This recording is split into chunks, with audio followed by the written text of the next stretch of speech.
bois au torrent. Ton Dieu est là, maintenant, ici, parmi nous, plein de force et de gloire, et il touche son peuple puissamment.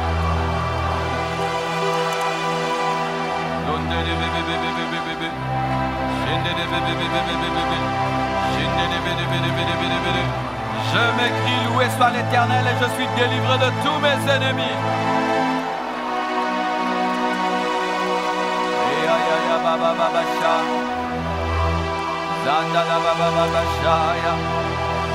Entre dans sa présence. Entre dans sa présence. Le roi t'invite. Le roi t'invite. Entre dans sa présence. Le roi des rois t'invite. Il est glorieux au milieu de nous. Le roi t'invite. Porte tes vêtements blancs et entre sous le sang de Jésus. Et entre sous le sang de l'agneau. Devant le trône de grâce. Le trône de grâce. Le trône de grâce. Alléluia. Son trône est entouré de chérubins. Son trône est entouré de chérubins. Son trône est entouré de séraphins. Son trône est pur, parfait, revêtu de gloire. Son trône est ici. Son trône est ici. Son trône est ici.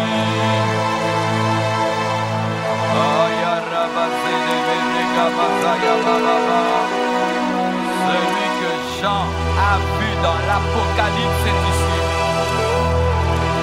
Celui que Jean a vu dans l'Apocalypse est ici.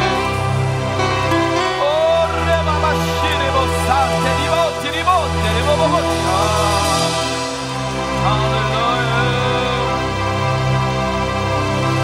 il a dit à la femme samaritaine, l'heure est venue, elle est déjà arrivée, où les vrais adorateurs adoreront le Père en esprit et en vérité, car ce sont là les adorateurs que le Père recherche en esprit.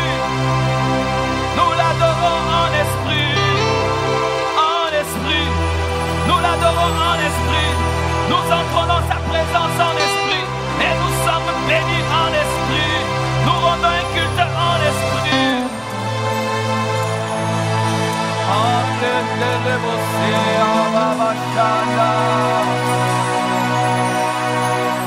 Je t'aime, je t'aime, oh je t'aime, oh je t'aime, je t'aime encore, encore et encore, je t'aime, je t'aime, je t'aime, je t'aime, je t'aime, je t'aime, oh je t'aime, je t'aime.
Nous acclamons le roi des rois. Acclame le Seigneur.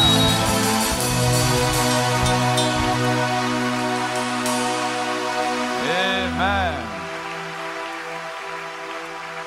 Nous lisons notre passage. Psaume 31, verset 15. Mes destinées sont dans ta main. Délivre-moi de mes ennemis et de mes persécuteurs. Ce soir, je vais m'entretenir avec vous sur les ennemis de la destinée. Dis à ton voisin, les ennemis de la destinée. Je peux avoir mes papiers?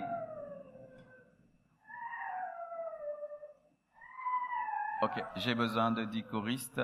Ils vont m'aider à prêcher aujourd'hui. 10 choristes. Aujourd'hui, Dieu va te communiquer la sagesse de la destinée. Amen. Tout le monde voit, mais c'est pas grave si tu ne vois pas. Je veux seulement dire et tu vas suivre. C'est seulement pour que je sois systématique. Amen. Nous voyons dans la parole de Dieu lorsque David parle de sa destinée, disant que sa destinée était dans les mains de Dieu. Il ajoute dans la deuxième partie, il dit « Délivre-moi de mes ennemis et de mes persécuteurs ». Si David parle de ses ennemis, de ses persécuteurs, donc ce sont des ennemis de sa destinée. Et j'aimerais vraiment vous dire la vérité qu'il y a des ennemis de la destinée. La destinée car la destinée c'est le plan de Dieu pour ta vie. Et comme la destinée c'est le plan de Dieu pour ta vie, le plan de Dieu effraie. Le diable effraie les hommes charnels, effraie les agents des ténèbres. C'est pourquoi il y a des ennemis de la destinée. Si tu n'arrives pas à vaincre les ennemis de ta destinée, tu n'atteindras jamais ta destinée. Si tu ne sors pas de l'emprise des ennemis de ta destinée, tu n'atteindras jamais ta destinée. Et ces ennemis sont soit des esprits, soit des humains. Amen. Et soit nous-mêmes. Au fond là-bas, soit nous-mêmes. Les ennemis sont soit des esprits, soit des humains, soit nous-mêmes.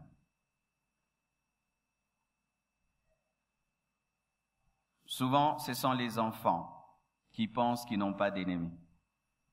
Ils sont dans une mauvaise innocence. Vous voyez l'innocence de Ève, elle est dans le jardin d'Éden et pour elle, le serpent n'est pas un ennemi. Pour elle, c'est quelqu'un de normal. C'est un animal comme tous les autres, mais le serpent n'était pas un animal comme tous les autres, c'était l'animal le plus rusé du jardin et le diable était entré dans cet animal pour détruire toute la destinée d'Adam et de Ève. Elle était dans une innocence. Elle ne pouvait pas imaginer que derrière cet animal se trouvait la mort, l'innocence, un manque de discernement. Un manque de discernement souvent détruit nos destinées. Il y a des gens qui, si seulement ils avaient le discernement, ils seraient des grands hommes, des grandes femmes. Dieu aurait fait des choses exceptionnelles dans leur vie. Mais le problème, c'est que beaucoup d'hommes donnent facilement leur confiance aux autres. Et beaucoup de bonnes personnes tombent dans le piège de croire que comme elles sont bonnes, tout le monde est bon. Tout le monde n'est pas bon parce que tu es bon. Tout le monde n'est pas toi. Alléluia. Souvent, c'est ce que nous pensons. Comme moi, je ne peux jamais faire, donc lui ne peut jamais faire. Comme moi, je ne peux pas faire ça à quelqu'un, lui ne peut pas me faire ça. C'est ce que nous pensons souvent. Mais lorsque vous lisez la parole de Dieu, Jésus n'était pas naïf. Jésus, en venant sur la terre, savait que le diable était son ennemi. Quand il commence son ministère, la première chose, il va s'occuper de lui. Amen. Hein? Il le paralyse et l'anéantit. Dans son ministère, il savait que Judas, là, va me trahir. Lui-même a prophétisé sur cela. Jésus n'était pas dupe. Jésus-Christ n'était pas un naïf. Ce n'était pas ce genre de saints que nous imaginons, ces saints qui sourient tout le temps et qui voient le bien partout. Jésus n'était pas comme ça. Jésus pouvait discerner dans une question un piège. Amen. Hein? Il pouvait discerner dans une question un piège. Il pouvait même des fois refuser de répondre à une question parce qu'il savait que ce n'était pas en soi la réponse qu'il voulait, mais c'était pour l'attraper par ses propres paroles. Jésus-Christ prêchait des fois par des images, par des paraboles. Pourquoi? Pour empêcher à ses ennemis qui étaient dans l'auditoire de ne pas utiliser ses enseignements contre lui. Jésus-Christ était un homme rempli de sagesse et de discernement. Il n'a pas été tué avant le temps de Dieu. Et sachez que Judas ne l'a jamais tué. Amen. Hein? Jésus-Christ est mort parce qu'il a voulu, c'était le temps qu'il meure. Jésus-Christ n'est pas, entre guillemets, quelqu'un qui a subi la volonté d'un bourreau. Jésus n'a pas subi la volonté d'un bourreau parce que s'il avait voulu ne jamais mourir, personne n'allait le tuer. Jésus-Christ est mort par sa propre volonté et par la volonté de Dieu. Il n'a pas subi la croix, il a accepté la croix. Il a choisi, il a accepté. Amen. Mais beaucoup d'enfants de Dieu meurent avant le temps de Dieu parce qu'il manque le discernement. Certains meurent même empoisonnés parce qu'il manque le discernement. Certains même sont escroqués parce qu'il manque le discernement. Certains même sont trahis parce qu'il manque de discernement. Mon frère, l'enseignement que je te donne aujourd'hui, c'est parce que Dieu veut te préserver de la trahison. Dieu veut te préserver des empoisonnements. Dieu veut te préserver des mauvais conseillers. Dieu veut te préserver des personnes qui veulent détruire ta destinée. Bien-aimé, ces personnes existent. Vous savez, frère, quand j'ai donné ma vie à Jésus-Christ et qu'on me disait ces choses, je disais non, archi faux. Mais non, mais aujourd'hui, je vous assure, quelqu'un peut se réveiller comme ça, il invente quelque chose contre moi. Il va sur Internet, il veut seulement te détruire. Il s'en fout, il veut seulement détruire ton témoignage. Des telles personnes existent. Je ne prétends pas tout dire avec ces 10 sortes d'ennemis, mais la plupart d'entre nous nous retrouvons là. Mais vendredi, je vais continuer encore sur les ennemis de la destinée. Vous connaissez le Sanballat? Amen. Aujourd'hui, je prêche supposant que vous lisez la Bible. Amen. Je prêche en supposant que vous lisez votre Bible.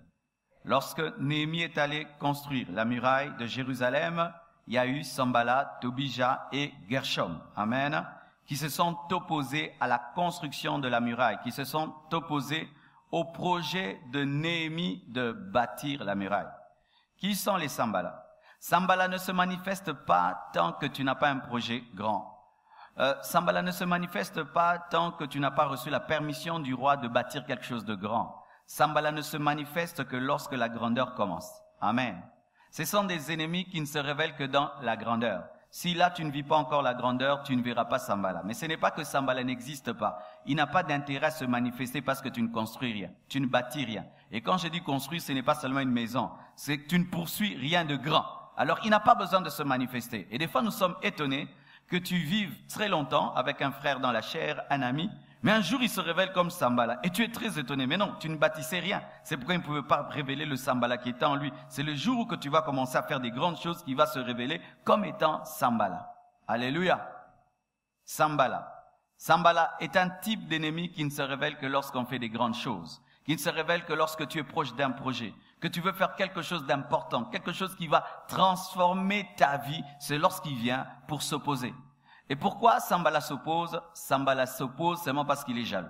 Il est seulement jaloux de Néhémie. Il est jaloux que tu bâtisses la muraille. Il est jaloux que tu fasses quelque chose d'important. Et aussi, pourquoi Sanballat est un ennemi? Il est complexé. Il souffre d'un complexe, soit de supériorité, soit d'infériorité. Les personnes souvent complexées, qui ont un complexe de supériorité, n'acceptent pas que quelqu'un fasse plus qu'elle. Si seulement tu commences à faire quelque chose qui la dépasse, du coup, il devient un ennemi. Alléluia. Et d'autres, c'est un complexe d'infériorité. Et le complexe d'infériorité nous pousse toujours à attirer les autres vers les bas pour qu'ils nous ressemblent.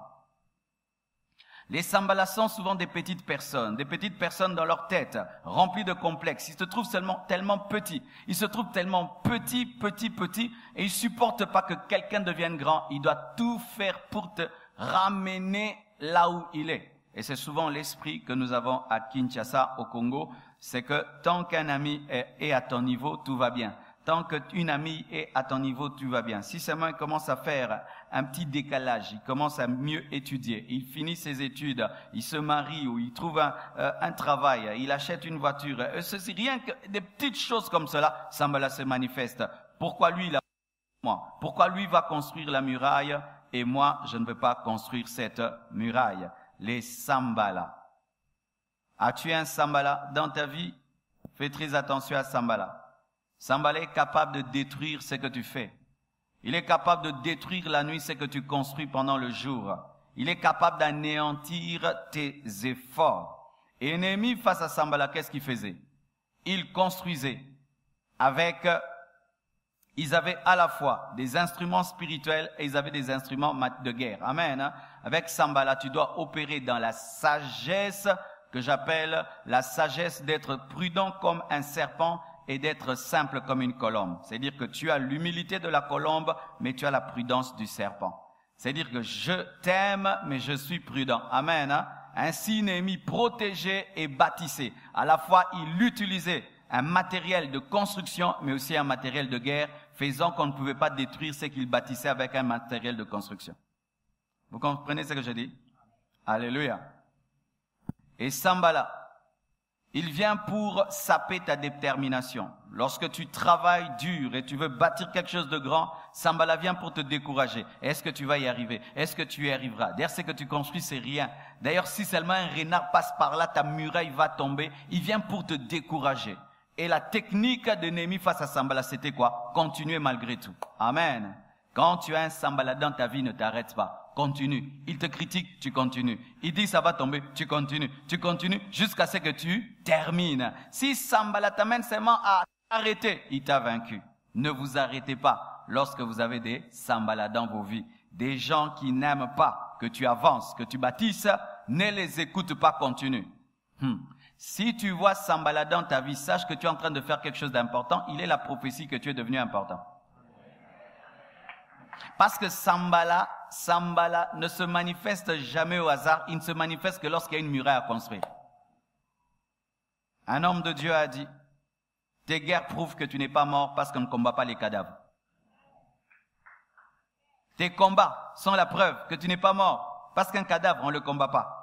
Lorsque quelqu'un meurt, on arrête. Le combat prend fin, on l'enterre. Et même un ennemi, quand tu meurs, il peut même devenir très gentil. Mais si tu sens, les gens sont sur toi tout le temps, tu es vivant, tu n'es pas mort. Ne t'arrête pas. C'est parmi les grands secrets dans la vie. N'aie jamais s'arrêter. Bien aimé, une fois j'ai étudié des gens qui ont un mauvais témoignage. J'ai étudié des gens qui vivent dans le péché et qui même dans leur ministère sont en train de commettre des scandales. Bizarrement, ils prêchent tous les jours. Il prêche tous les jours. Il y a un, j'étais étonné, il est tous les jours à la télé. Il prêche. Mais dans toute la ville, on sait qu'il vit mal. Mais il continue à prêcher. Bien aimé, vous savez qu'il m'a inspiré. Il m'a inspiré positivement. J'ai dit, waouh, comment ce monsieur, avec tout ce qu'on dit sur lui dans la ville, il a le courage de prêcher. Et puis l'esprit m'a dit, à Kinshasa, tant que tu ne t'arrêtes pas, tu n'es pas mort. Alors il me dit, toi aussi, le jour que les gens vont t'attaquer, continue seulement. Et d'ailleurs, toi, tu as un bon témoignage. Alors continue malgré ça. Bien aimés frères et sœurs, des fois dans la vie, quand je veux m'arrêter, je regarde un aventurier, il continue. Ah, moi aussi je continue. Parce que c'est lui qui lui devait s'arrêter. Ah, et moi je m'arrête pas, je continue. Et qu'est-ce qui se passe souvent? 1 mois, 2 mois, tout le monde en parle, après les gens l'oublient, et il continue. Ah, j'ai dit non, c'est une bonne technique. Ne t'arrête pas. Alléluia. Ne t'arrête pas. Une fois que tu t'arrêtes, c'est alors que tu meurs. Ne vous arrêtez pas. Ne vous arrêtez pas. Les Haman. Alors, Haman était un homme élevé. Mais tout le monde se prosternait devant lui, sauf un homme qui s'appelait Mardochée. Mardochée était une sentinelle, mais une sentinelle qui avait un Dieu, le Dieu des Hébreux.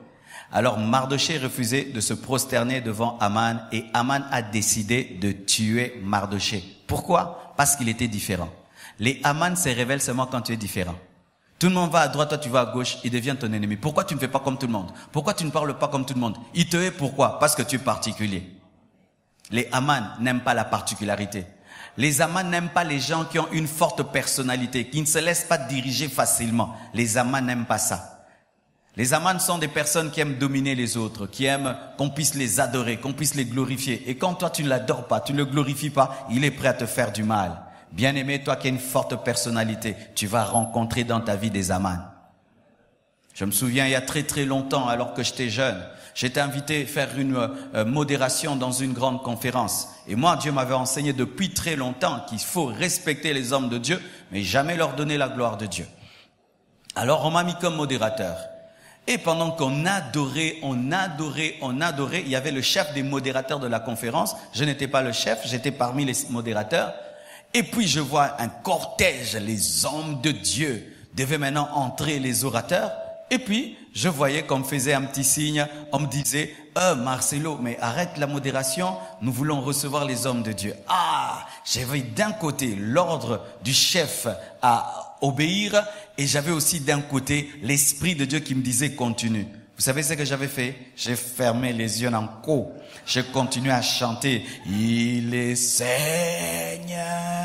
Et j'ouvrais mon petit œil comme ça pour vérifier. Et je sentais que le chef était en colère. Mais les hommes de Dieu sont là. Oui, les hommes de Dieu sont là. Mais leur Dieu était déjà là. Moi, je suis pas venu d'abord pour eux. Je suis venu pour Dieu. Et puis ils attendaient que j'arrête. Je n'arrêtais pas. Et malgré eux, ils sont entrés. Et j'ai vu le chef de la conférence en colère. Il est entré. Il me regardait d'un mauvais. Moi aussi, je l'ai regardé. Oh, mais m'enrave. Alléluia. J'ai fini ma modération. Je suis rentré à pied à la maison. Gloire à Dieu. Toi qui as une forte personnalité, quand ton non c'est non, ton oui c'est oui, tu vas rencontrer Aman. Aman n'aime pas les gens qui ont une position. Aman, il aime déjà qu'on manipule, des gens qu'on dirige. Mais quand tu sais qui tu es, où tu vas, Aman va te persécuter. Il voudra même te tuer. Il y a des gens qui meurent à cause d'Aman parce qu'il a pu dire non. Je ne veux pas adorer, je ne veux pas m'arrêter, je veux continuer. Même si vous êtes contre, je le ferai parce que Dieu m'a dit. Souvent, Aman va te tuer. Mais s'il te tue par la volonté de Dieu, ce n'est rien. Il te permet d'avoir une récompense, la récompense d'être martyr. Mais ce qui arrive souvent aux Aman, c'est qu'ils tombent eux-mêmes dans le piège qu'ils ont creusé, car Aman est mort sur le poteau qu'il avait préparé à Mardoché. Alléluia. Le Sanhédrin. Le Sanhédrin était constitué des pharisiens et constitué des sadducéens.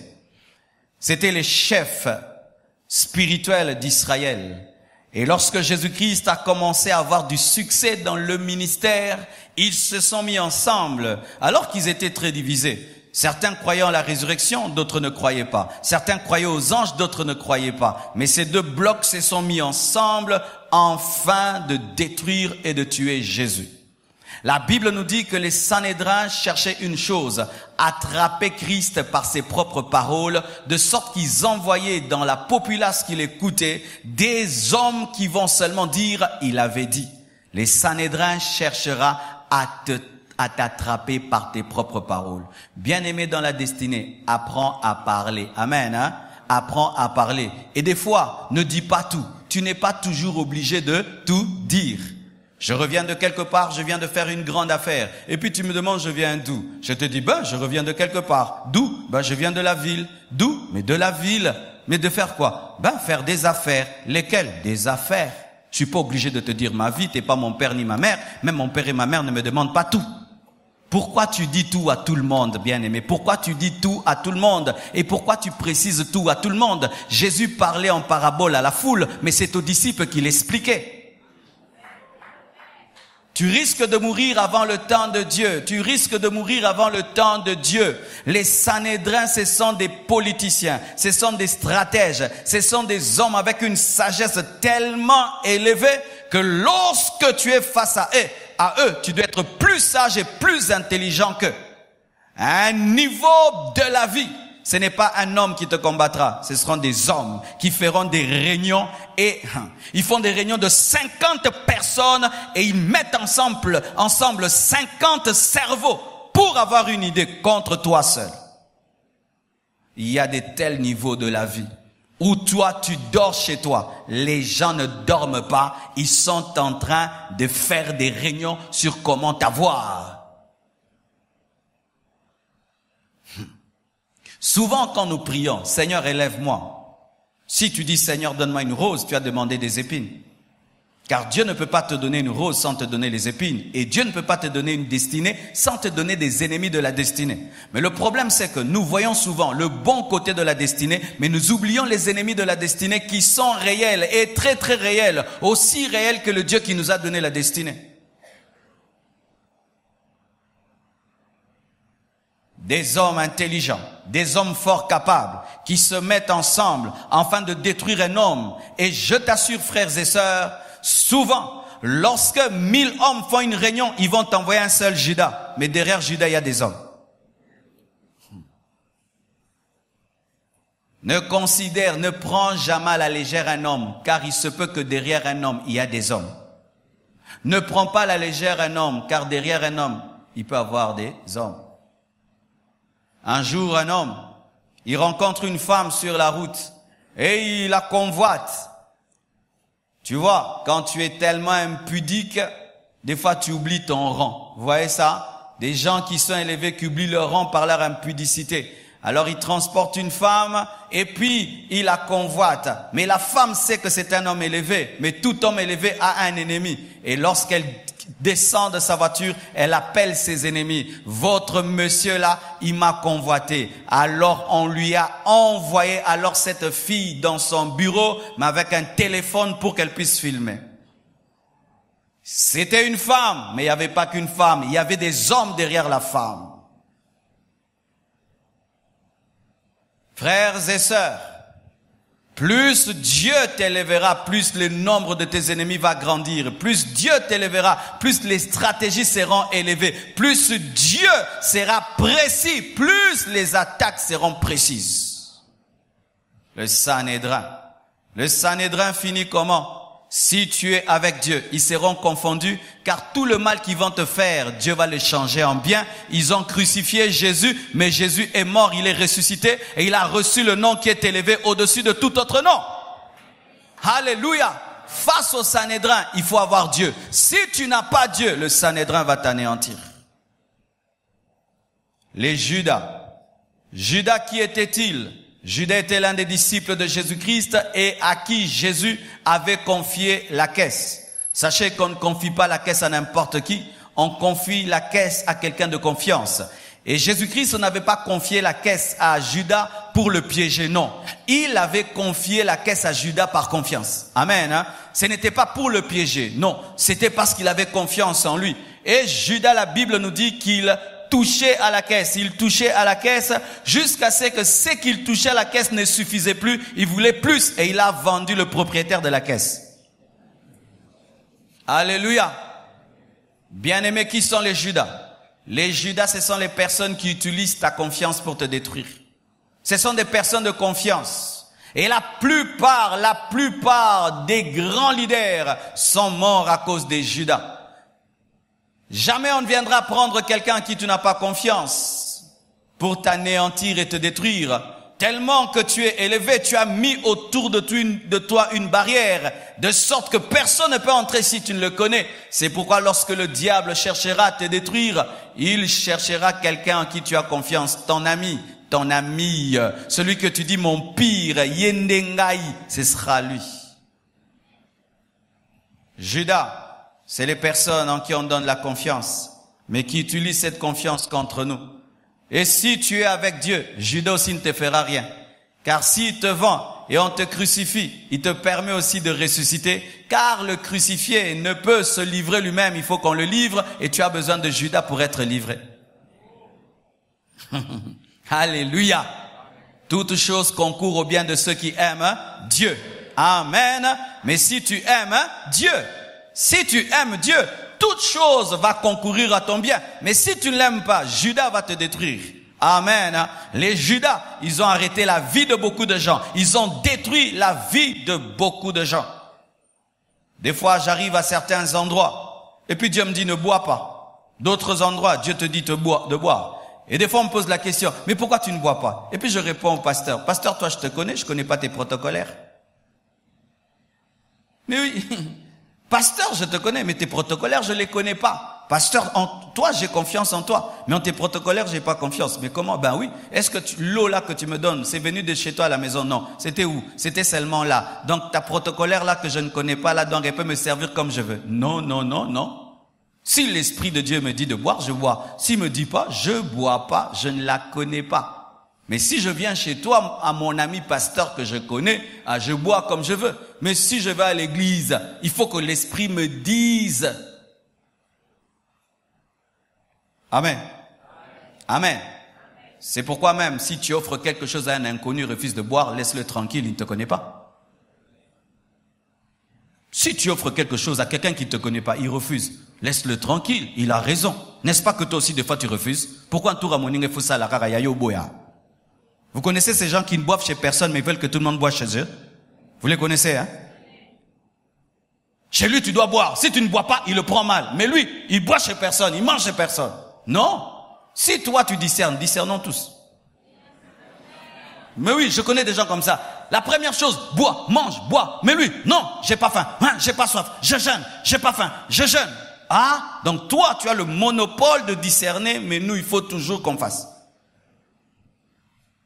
Alléluia.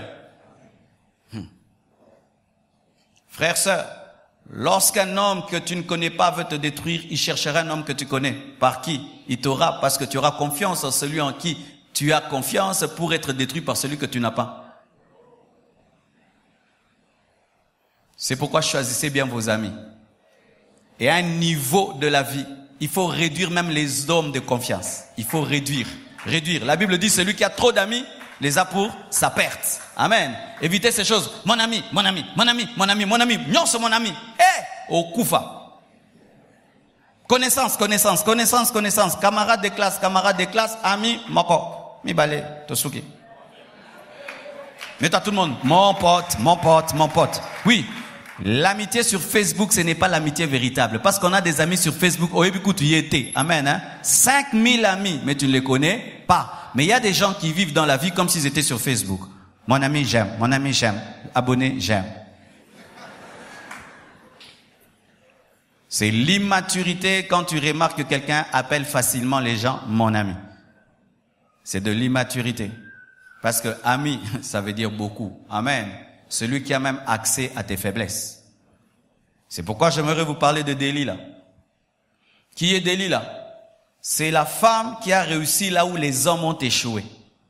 C'est la femme qui a réussi même là où le lion a échoué. C'est la femme qui a réussi là où même des bataillons ont échoué. C'est la femme qui a réussi là où des princes ont échoué. Des hommes forts ont échoué. Elle, dans sa faiblesse, elle a réussi. Faites attention à Delilah. Ce sont des faibles mais des costauds. Ce sont des ennemis qui ont une apparence de faiblesse mais qui ont une plus grande force que les gens qui ont la force. Les Delilah. Les Delilah, ce sont des personnes qu'on aime mais qui cherchent à découvrir notre point faible pour nous détruire. C'est pourquoi fais très attention aux gens que tu aimes beaucoup. Jamais Samson ne pouvait dormir sur le cuisse d'un ennemi. Il a dormi sur les cuisses de Delilah parce que pour lui, Delilah, c'était une femme qu'il aimait et il pouvait dormir en paix même s'il lui avait révélé le secret de sa force. Mais ce qu'il ne savait pas, cette femme ne l'aimait pas comme il l'aimait. Les Delilah, ce sont des gens qu'on aime beaucoup mais qui ne t'aiment pas comme tu les aimes. Yo lingageming, est-ce qu'elle lingaro? J'aime Delilah, oui. Toi tu l'aimes. Est-ce que Delilah t'aime? Elle est capable de prendre de l'argent elle est capable de prendre de l'argent pour seulement te vendre. Il y a beaucoup de gens qui tombent dans ce piège de confondre ceux qu'ils aiment et ceux qui les aiment. Jésus-Christ maîtrisait cela. Pierre aimait beaucoup Jésus-Christ et Jésus-Christ aimait beaucoup Jean. À Jean, il a confié sa mère. À Pierre, il a confié l'Église. Il a dit à Jean que lui aimait, qui était son disciple préféré, qui dormait sur sa poitrine. Il dit, fils, voici ta mère. Mais à Pierre, il lui a laissé l'église. C'est lui qui a prêché le jour de la Pentecôte. L'homme qui a prêché le jour de la Pentecôte était l'homme qui aimait Jésus. Pierre aimait beaucoup Jésus, mais Jésus aimait beaucoup Jean. Il y a une différence entre aimer et être aimé. Ton problème c'est quoi? Quand tu aimes trop, tu penses qu'on t'aime trop. Non, c'est pas parce que toi tu aimes trop qu'on t'aime trop. C'est ça le problème de Samson. Samson pense que comme il aime beaucoup Delilah, et il peut lui révéler le secret qui tient toute sa vie. Tu t'imagines ça? Toute sa vie. C'est-à-dire que Samson aimait Delilah à un niveau. Mais Delilah, Samson ce n'était qu'une marchandise. Une marchandise. Toi tu l'aimes beaucoup, mais tu n'es qu'une marchandise. Et coupe ses cheveux. Et devant elle, on crève les yeux de l'homme qu'elle aime. La Bible ne nous dit pas qu'elle a pleuré, qu'elle était mal à l'aise. Peut-être dans les films, mais dans la Bible, on ne nous montre pas. Elle était là lorsque Samson était ridiculisé. Elle était là. Et qu'est-ce qui arrive au Delilah? Elle meurt lorsque Samson retrouve l'onction. Alléluia. Faites attention aux gens qui veulent à tout prix connaître vos secrets. Faites attention à ces personnes trop curieuses qui aiment tout savoir. Je vais te donner un secret dans la vie. Toi qui aimes tout dire à tout le monde, fais attention. Tu ne sais pas qui tu seras demain et qui va récupérer ça contre toi dans la grandeur. Bien-aimé, tika ko lobaka makambo na yo. Soki nzambe bisote, bombango, kufanango. Parce qu'il y a des gens, quand ils sont jaloux de ton présent, ils te ramènent dans ton passé des choses que tu as confessées. Il y a des gens comme ça. C'est pourquoi j'aimerais même dire ici, vous qui encadrez les gens, vous savez, vous pouvez encadrer quelqu'un, demain devient plus grand que vous. N'allez pas par jalousie révéler maintenant ses cures d'âme. Oui. Alors moi je l'avais délivré, c'est ça maintenant. Marcelo, non, on avait pris pour sa délivrance. Moi je l'avais baptisé. Marcelo, moi je l'avais formé. Il fallait le dire quand j'étais rien. Fais attention mon frère, toi qui dis tout aux gens. Fais très attention, Demain tu deviens un grand homme, c'est ce qu'ils vont prendre. N'est-ce pas que vous étudiez ces derniers temps ce qui se passe en France, n'est-ce pas?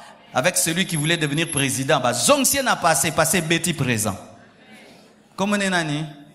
Nathan comment t'es? Puis me le visa pas. C'était une parenthèse. Amen. Le passé. Faites attention à ces personnes. Je préfère des gens, l'esprit te dit va dire, c'est bon. Mais pas des personnes qui aiment tout le temps creuser, connaître les choses sur les autres. Et tu vas remarquer, Yosef c'est belé, il y a le belé rotin. Alors il faut faire ceci avec les gens qui aiment connaître trop de choses sur les gens. Avant que je dise, toi aussi dis d'abord. Comme ça, j'ai une arme contre toi, moi aussi j'en ai. Comme ça, tu sors, moi aussi je sors. Tu vas voir, il va s'en aller. Donnant. Tu me donnes ton secret, je te donne le mien. Et pas question de lui donner un grand secret, te donne un tout petit, non, grand.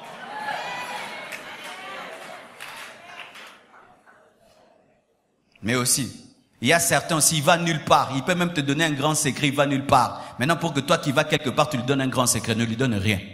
Lui, il va nulle part.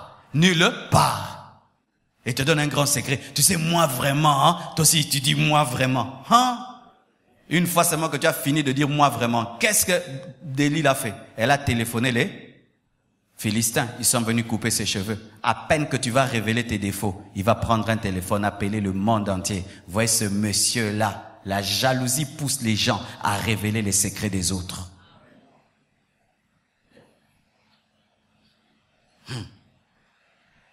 Écoutez mes frères, mes sœurs.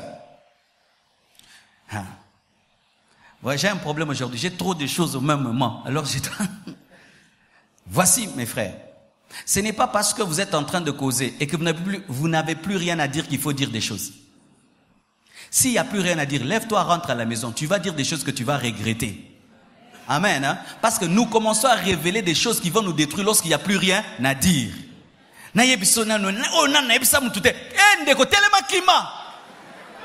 Soki déjà makanise bongo ngelo telema panini tete nangalo babilo no regretaka. Et tu sais que une fois que tu as dit, c'est fini. Tu vas l'appeler, oublie tout ce que j'ai dit. Il va pas devenir amnésique Encore. Vous aussi qui aimez trop écouter, faites attention, on n'écoute pas tout. Car certains secrets peuvent te tuer. Car si tu connais les secrets de certaines personnes, ces personnes peuvent te tuer. C'est pourquoi des fois, évitez de connaître des choses. Parce que si Delilah n'avait pas entendu, elle serait vivante. Ah,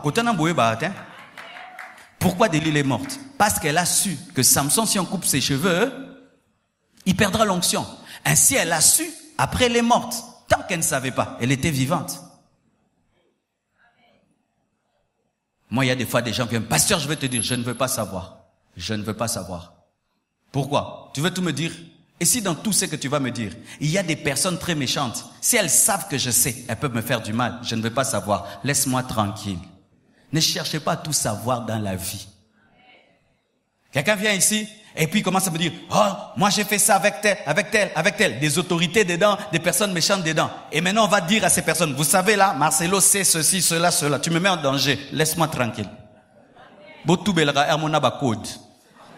donne-moi la main, je vais parler.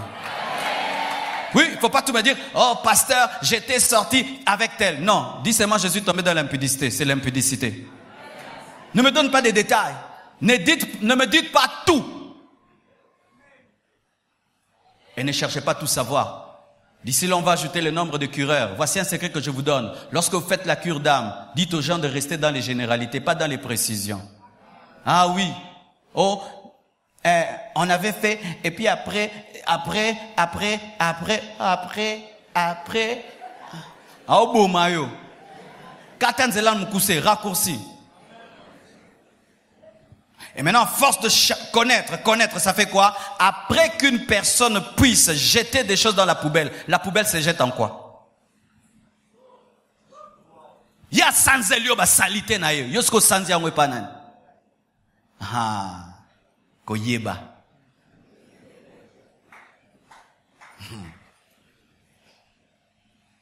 Bien-aimés frères et sœurs, Delilah, si tu ne l'aimes pas, tu ne vas pas tout lui dire.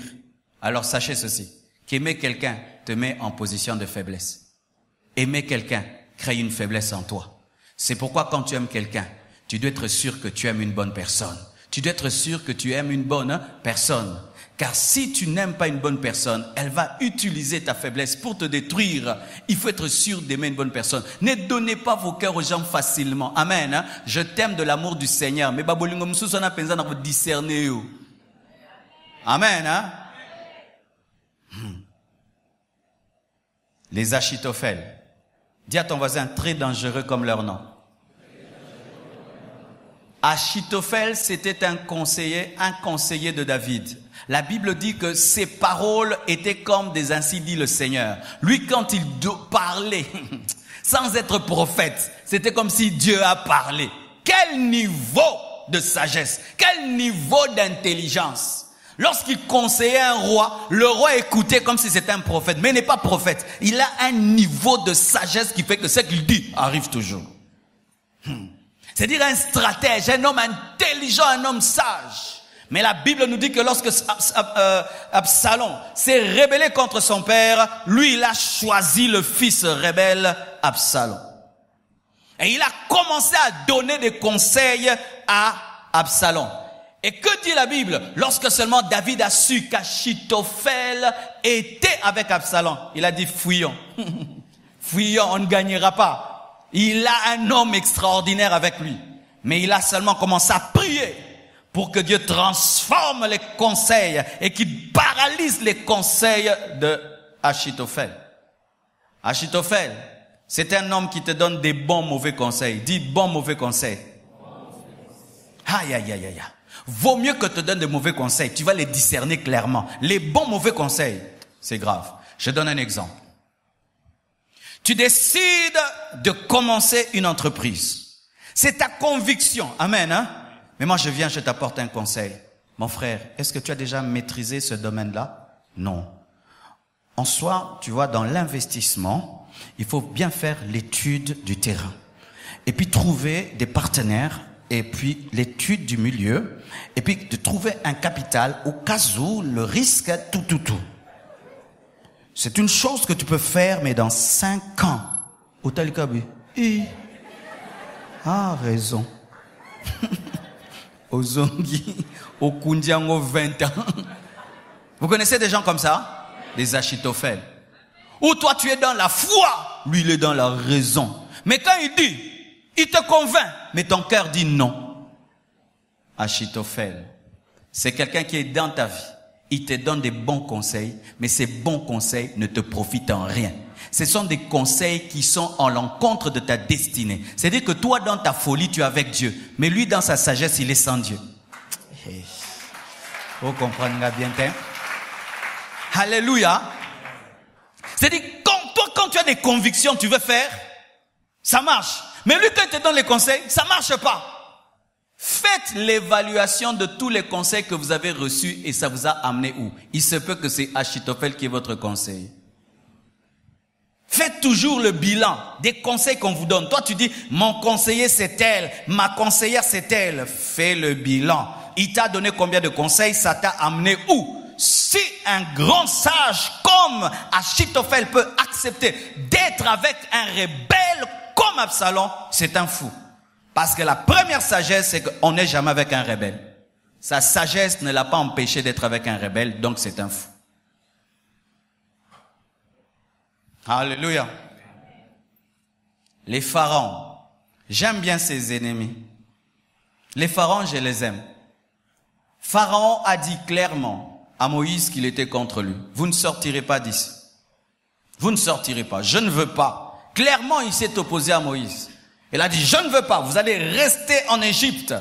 Les pharaons, ce sont des ennemis clairs. Il te dit clairement qu'il est contre toi, qu'il ne croit pas en toi, qu'il ne croit pas en ta destinée, que Dieu ne t'a pas appelé, Dieu ne t'a pas oint. Moi, je les aime. Pourquoi? Ils te poussent vraiment vers Dieu et tu sais qui ils sont clairement. Tu as un pharaon dans ta vie qui s'oppose clairement à toi, sache qu'il va finir dans la mer Rouge. Continue seulement. Continue, malgré qu'il te décourage, malgré qu'il s'oppose à toi, continue. Mais rarement nous rencontrons des pharaons. La plupart de nos ennemis sont sournois. Amen. Hein? Ils sont souvent cachés. Ils te montrent qu'il est avec toi, mais il n'est pas avec toi. Rarement nous rencontrons les pharaons. Mais si tu en as déjà rencontré, n'aie pas peur. Car souvent les enfants de Dieu, bizarrement, ils craignent plus les pharaons que des personnes sournoises. Alors qu'une personne sournoise, tu peux lui donner confiance et elle te détruit. Mais Pharaon, déjà, tu es sur tes gardes. Amen. Hein? Chaque fois que Moïse était face à Pharaon, il savait que c'était un ennemi, quelqu'un qui est contre. Jamais lui donner la confiance. Mais nous, souvent, si quelqu'un te dit, nga nazandoki, nakulia yombuloyo, non. Lorsque Pharaon te dit que tu ne sortiras pas de l'Égypte, tu sortiras, c'est une prophétie en l'envers. Un sorcier qui me dit qu'il me tuera, donc je vivrai. Parce que le diable ment. Donc quand le diable dit mort, c'est la vie. C'est un menteur, il ment tout le temps. Même quand il te dit tu vas échouer, donc tu vas réussir parce que lui, il ne fait que mentir. Même quand il dit la vérité, c'est un mensonge. Vous à qui des puissants des ténèbres clairement ont dit, je veux faire ceci, nous allons faire cela. Moi, des esprits me sont déjà apparus pour me dire, Marcelon va te tuer avant que le plan de Dieu s'accomplisse. Ils ont prophétisé que ça s'accomplira et ça s'accomplit. Si clairement un magicien t'a dit, moi, si je ne suis pas ton oncle, on verra si ce mariage va marcher. Va louer le Seigneur, ce mariage va marcher. Il a prophétisé que ça marchera. Alléluia.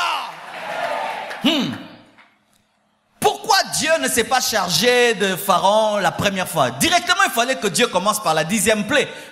Il fallait que directement Dieu puisse directement tuer le fils de Pharaon pour qu'il puisse libérer Israël. Mais Dieu voulait appuyer sur l'accélérateur Pharaon pour faire démarrer la voiture Moïse. Donc plus il énervait Dieu, plus Dieu disait, tu verras ce que je te ferai. Bien aimé, lorsque les oppositions sont claires, les miracles sont clairs.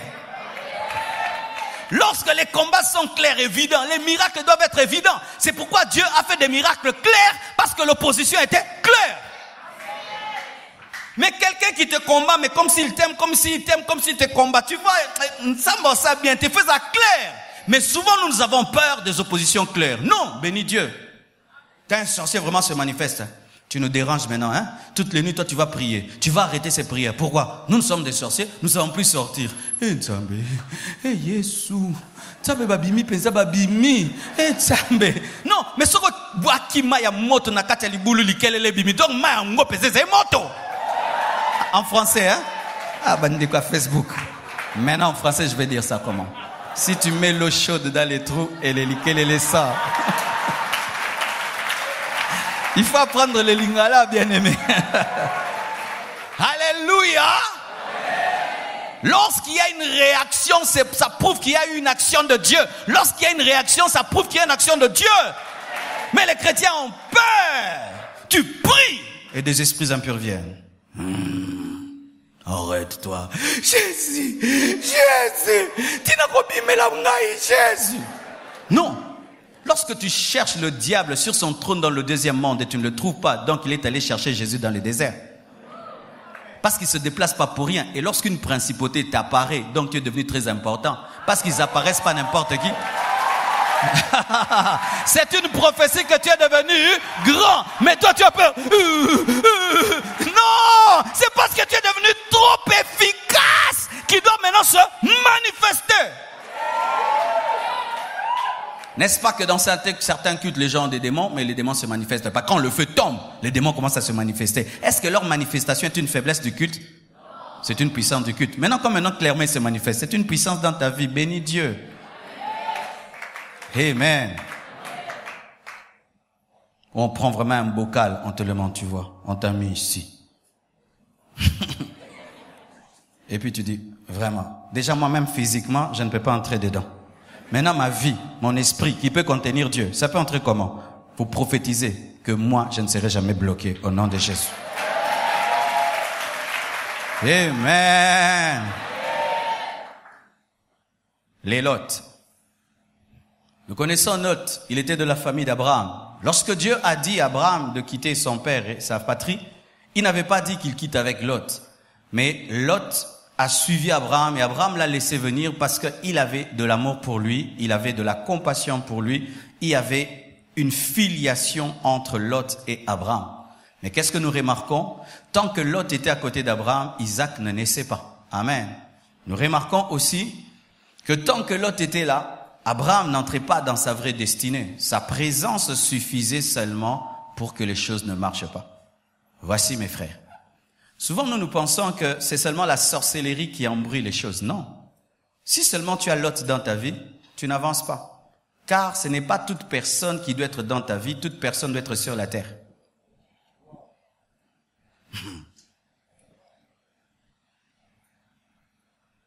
Tu ouvres un restaurant et tu prends quelqu'un qui n'est pas lavé, qui sent très mauvais et tu le mets dans ton restaurant comme serveur. Est-ce que ça va avancer? Est-ce qu'il est sorcier? Mais tu as mis Lot. Alors même si c'est Lot-là est ton oncle, chasse-le. Parce qu'il refuse de se laver. Mais nous les Congolais, nous gardons nos colottes. Dans l'entreprise, même s'il va détruire l'entreprise par esprit des familles. Tu fais une affaire avec un membre de famille, mais il est en train d'écrouler ton affaire. Il écroule ça. Mais tu le gardes. Pourquoi? Neveu. Neveu Lot. Faites attention, vous qui voulez faire des affaires en famille. Si Dieu ne t'a pas convaincu, ne le fais pas. Car souvent, l'esprit familial nous amène à voir le sang au lieu de voir la compétence. Ainsi, tu établis des frères incompétents et tu laisses des personnes qui ne sont pas de ta famille qui sont compétentes et tu tombes parce que l'autre est de ta famille, mais ce n'est pas l'autre qui donne Isaac. C'est pourquoi faites aussi le bilan de la présence des gens dans vos vies. Depuis que tu es dans ma vie, est-ce que ma vie est montée ou elle a reculé? Il faut faire des bilans. Il faut faire des bilans. C'est seulement nous, les enfants de Dieu, tu es avec quelqu'un, on est là. Non, non. Il faut faire un temps. Tu dis, ça fait des années que je suis avec toi. Est-ce que tu as apporté ou tu n'as rien apporté? Ainsi, je peux te mettre, continuer à te mettre parmi mes amis ou je te mets parmi mes connaissances. Ah oui. Lot empêche à Isaac de naître. Et comme il empêche Isaac de naître, donc c'est Lot qui rend Sarah stérile.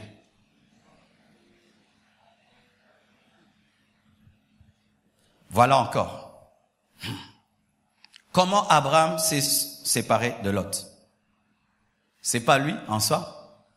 Le troupeau d'Abraham a grandi, celui de Lot aussi. Les serviteurs de Lot et d'Abraham commencent à se chamailler. Dans ces chamailleries, ces querelles, alors Abraham, l'homme de paix, dit à Lot, si tu vas à droite, je vais à gauche. Si tu vas à gauche, je vais à droite. C'est quand Abraham est intervenu. Des personnes qui ne prennent des décisions que lorsqu'ils sont contraints, elles sont contraintes par les circonstances, prennent les décisions en retard. Là, le baron bien. Il y a des gens ici, tu sais que telle chose est mauvaise et je dois me séparer de telle personne, tu sais. Mais il faudrait qu'on te mette en colère pour que tu décides.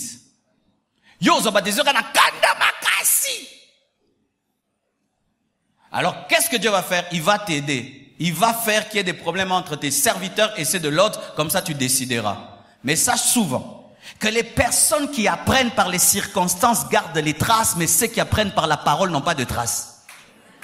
Si pour que tu entendes Dieu, il faut qu'une douleur vienne, tu auras des traces des douleurs. Mais si tu entends quand Dieu parle, tu n'as pas de traces. C'est ainsi que les gens, pour chaque bonne décision de leur vie, il y a une trace. Alors si tu as pris 10 bonnes décisions, 10 traces. Il fallait pas zokisona no seli qui nous traces. Yo kaka mlimte. Il faut pas même na suka. Na comme na suka. Na osuki singa penzo suki singa. Vous comprenez ce que je dis? Fais attention aux sentiments. Alléluia. Dieu t'a parlé seul. Il ne t'a pas dit prends l'autre. Il t'a dit va. Et qu'est-ce qui arriva à Lot? Il a fini où? À Sodome et Gomorrhe. Imaginez que cet homme vraiment était un problématique. Voyez. Que dit la Bible? Que lorsqu'il était avec Abraham, son troupeau est devenu grand et celui d'Abraham aussi est devenu grand de sorte qu'ils se sont chamaillés. D'accord? Donc il était devenu riche et aussi Abraham riche. Et quand ils se séparent, Lot, à qui Dieu n'a même pas parlé, il choisit mieux qu'Abraham. Colovision. Ma poni colovision. Lui choisit la plaine. Au lieu de dire non, moi je l'ai suivi, je prends les mauvaises choses, toi prends les bonnes choses. Il était tellement égoïste que même dans la vision de l'autre, il prend les bonnes choses. Et maintenant lui, il choisit la verdure, la plaine, mais il finit où? En Sodome et Gomorrhe. Preuve que Dieu n'était pas avec lui, il était avec Abraham, car celui qui est resté est devenu plus grand que celui qui a reçu les bonnes choses, et celui qui est resté, qui avait reçu les moindres des choses, a délivré celui qui s'est retrouvé à Sodome et Gomorrhe. Mais voilà maintenant le Lot qui sort de Sodome et Gomorrhe, c'est un riche. Celui qui les libère, il est riche? Oui, c'est lui qui avait Dieu.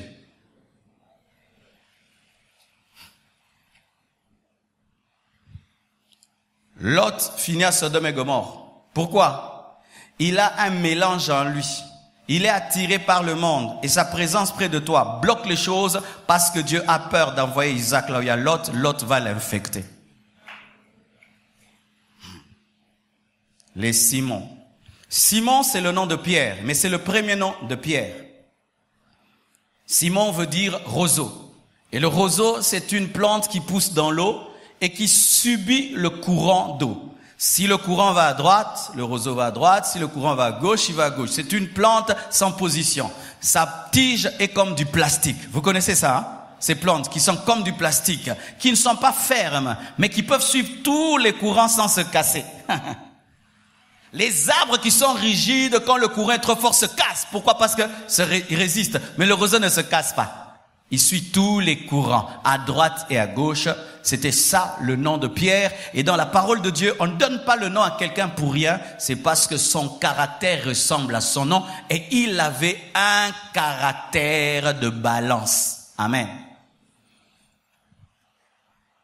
Il est avec Jésus. Le disciple courageux, celui qui veut marcher sur l'eau, celui qui est là et qui est là. Mais Jésus-Christ dit, on frappera le berger et le troupeau se dispersera. Pierre dit, moi je ne le ferai pas. Et Jésus-Christ lui dit, toi d'ailleurs, avant que le coq ne chante 2 fois, tu me trahiras 3 fois. Et c'est ce qu'il a fait. Il a juré qu'il n'a jamais vu Jésus. Il a juré. Il a fait des imprécations. Qui sont les Simons? Ce sont des personnes qui t'abandonnent dans les moments difficiles. Ce sont des personnes qui sont avec toi lorsque tout va bien. Mais quand les choses vont mal, elles partent. Ce sont les amis de la gloire. Ce sont les amis du succès, mais ce ne sont pas les amis de la personne. Fais attention entre ceux qui aiment ton succès et ceux qui t'aiment vraiment. Alléluia. Tu chantes bien. Maintenant, une sœur t'aime. Ah, Darly, ah, j'aime quand tu chantes. Maintenant, si je chante pas, tu vas m'aimer? C'est Simon. J'aime, pasteur, tu prêches bien. C'est Simon. Moi, j'aime pas les gens qui prient à l'église parce que je prêche bien. Et bon, ceux qui n'ont l'amour qui m'abbé. Alléluia.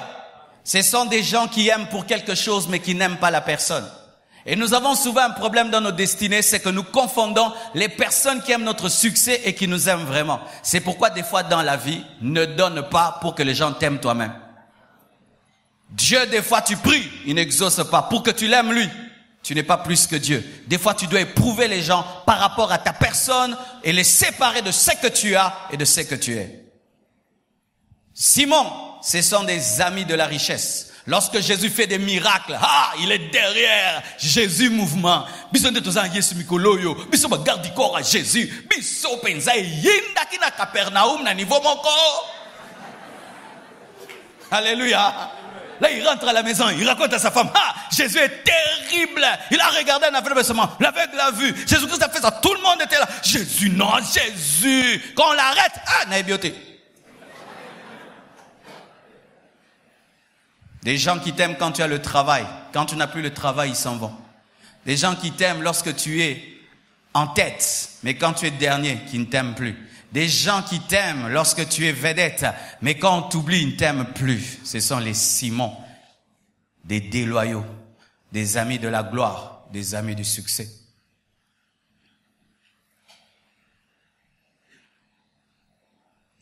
Un temps dans ma vie, j'ai eu un problème de santé.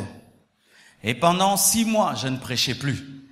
Mais vous savez, j'avais vécu des choses, c'était grave. Pendant 6 mois, je ne prêchais pas. Et j'invitais les gens à prêcher. Et des fois, j'étais dans mon bureau. Il faut voir, tu es au bureau là. Les fidèles te frappent au bureau. Coco, oui, ma fille. Il dit, pasteur, je cherche le prophète là. Il est là. À l'équipe, ils avaient, waouh. Oui, mon frère. Oui, non, je cherche l'homme de Dieu là qui avait prêché. Waouh.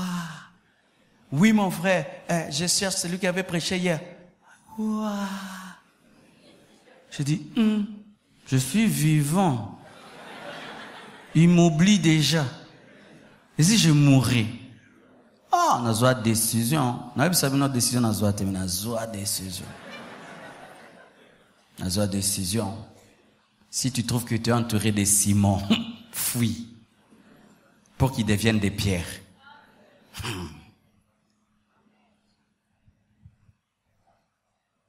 Voici.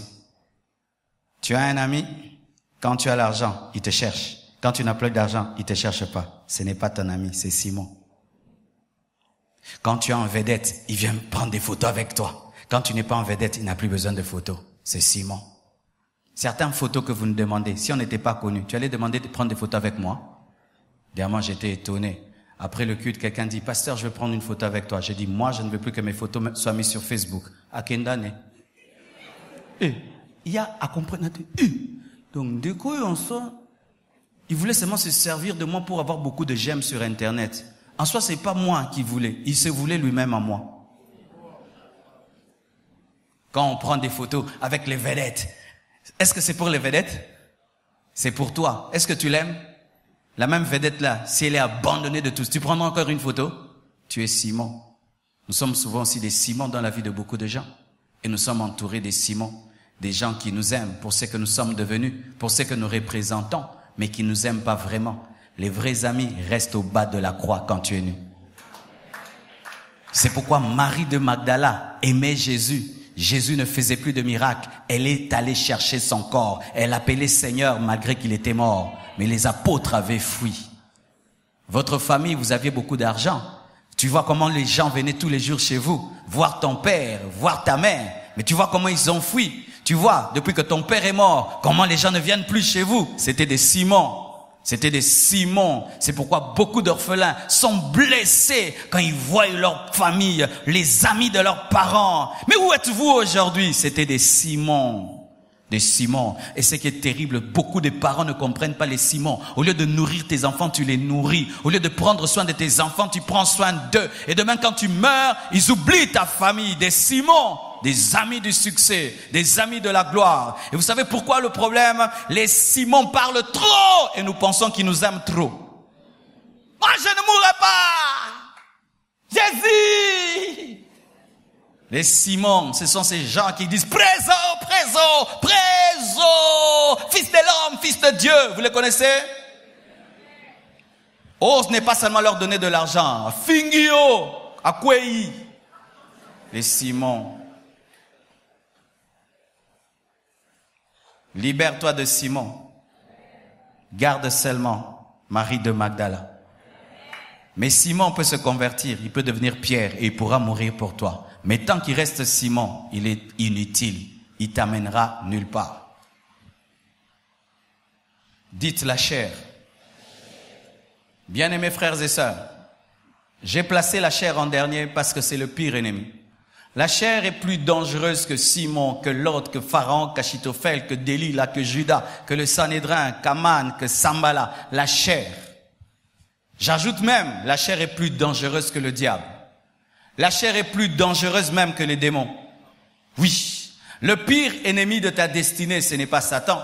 Le pire ennemi de ta destinée, ce n'est pas l'homme. Le pire ennemi de la destinée, c'est toi-même. C'est toi-même. C'est ta chair. La chair, c'est quoi? Ce n'est pas la peau. Ce ne sont pas les muscles. Quand nous disons la chair, nous disons Nzotoyote. Le corps n'est pas un ennemi de Dieu. C'est un instrument de Dieu.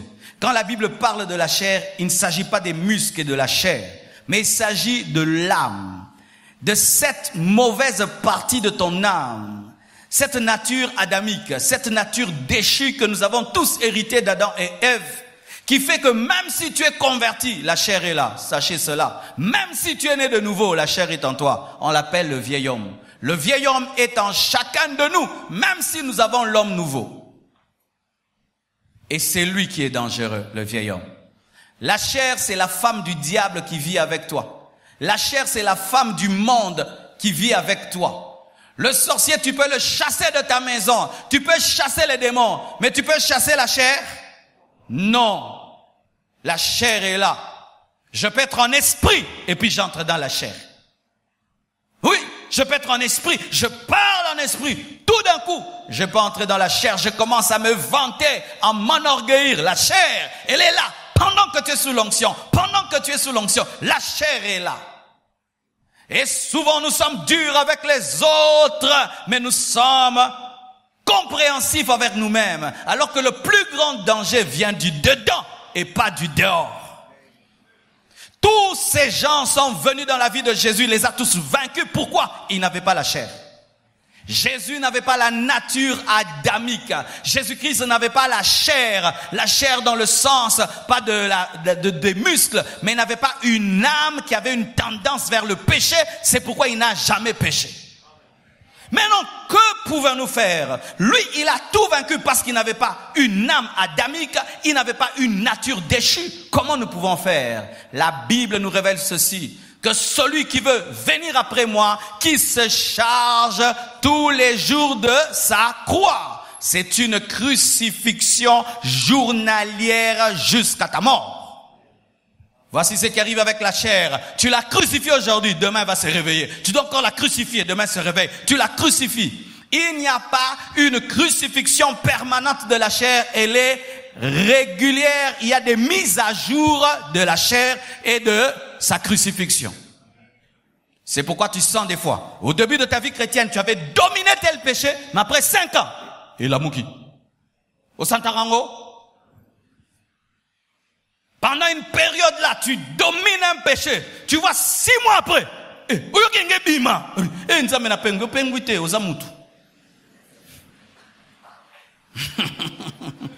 c'est parmi les choses qui m'avaient étonné quand je m'étais converti. Quand je m'étais converti, bien aimé, je sentais comme une boule de feu dans mon cœur. Je sentais comme si je planais, j'étais dans les nuages. Et je disais, oh vraiment, Saint-Marcelo.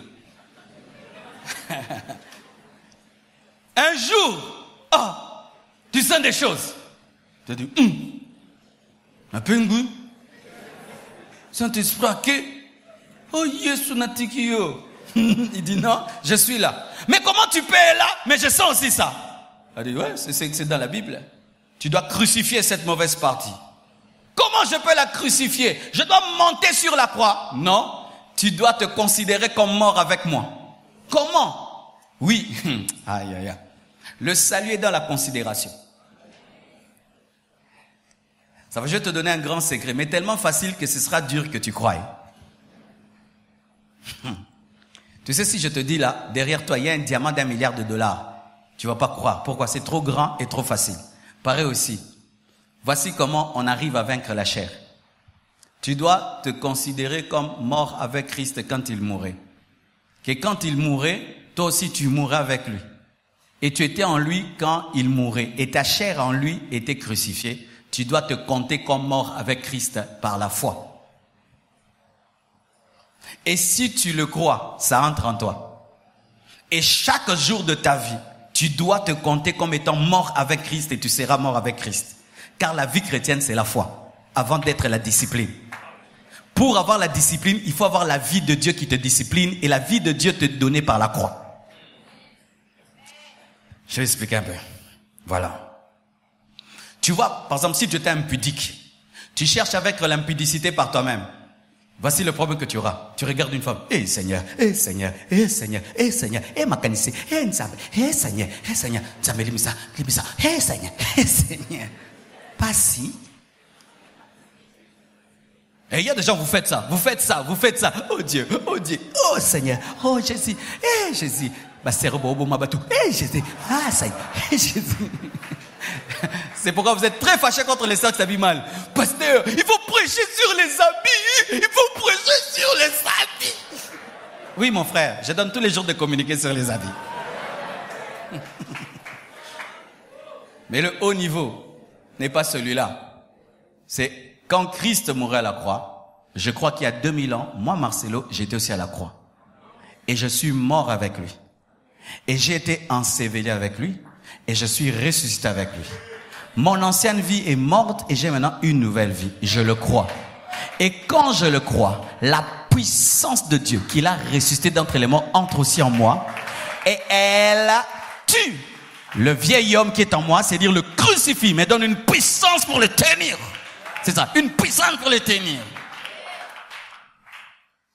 Et ainsi, des fois je peux oublier même que tu es une sœur. Amen, hein? Ah oui, bah frère, nous on faisait des retraites, hein. On entre en jeûne, des sœurs par ici, des frères par là-bas, on prie, tu oublies même. Tu oublies, il faut oublier, à sa sœur. Oui. Yo mona bangwernyos.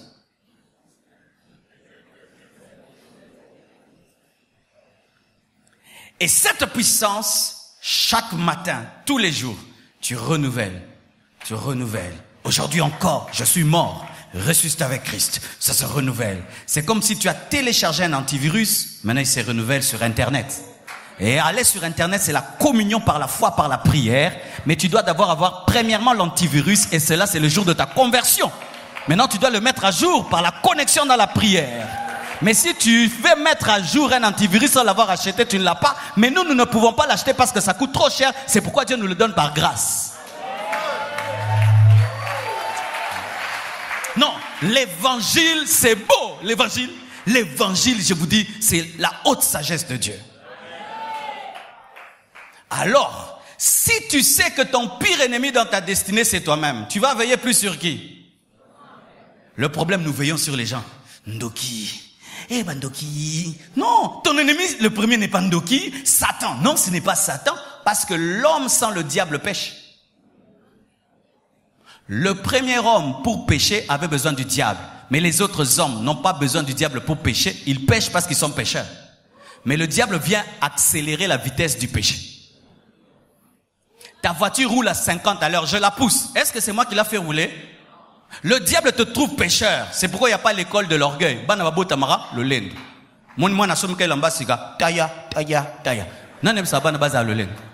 Tu donnes à un enfant un biscuit, tu dis donne-moi, il refuse de te donner. Qui lui a appris à être égoïste? Les enfants mentent, n'est-ce pas? Tu as regardé la télévision avant de manger?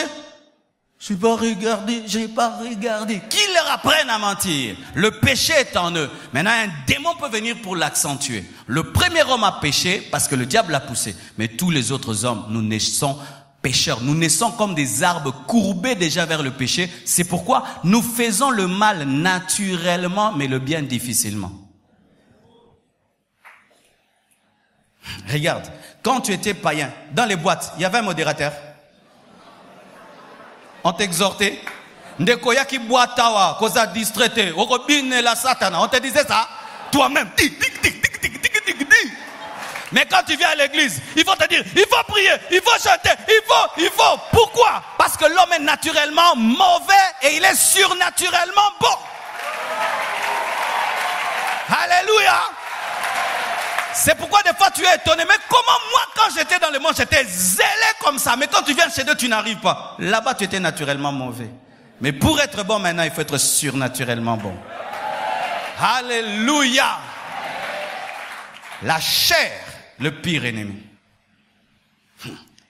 Tous ces ennemis, facilement tu peux le vaincre. Mais la chair même, pour qu'elle soit crucifiée, il faut que tu veuilles. Sinon, Dieu ne peut rien faire contre elle. Si aujourd'hui seulement tu décides d'abandonner Dieu, Dieu ne peut rien. Tu sais ça? Tu dis, Léon a pengui. Au pengui. Dieu ne peut rien. Ta chair là, elle est tellement forte. Alors, vous remarquez maintenant pourquoi les gens échouent. Il a un tel défaut de caractère, mais il accuse le diable, il accuse les autres. Il a un caractère qui est en train de détruire sa vie.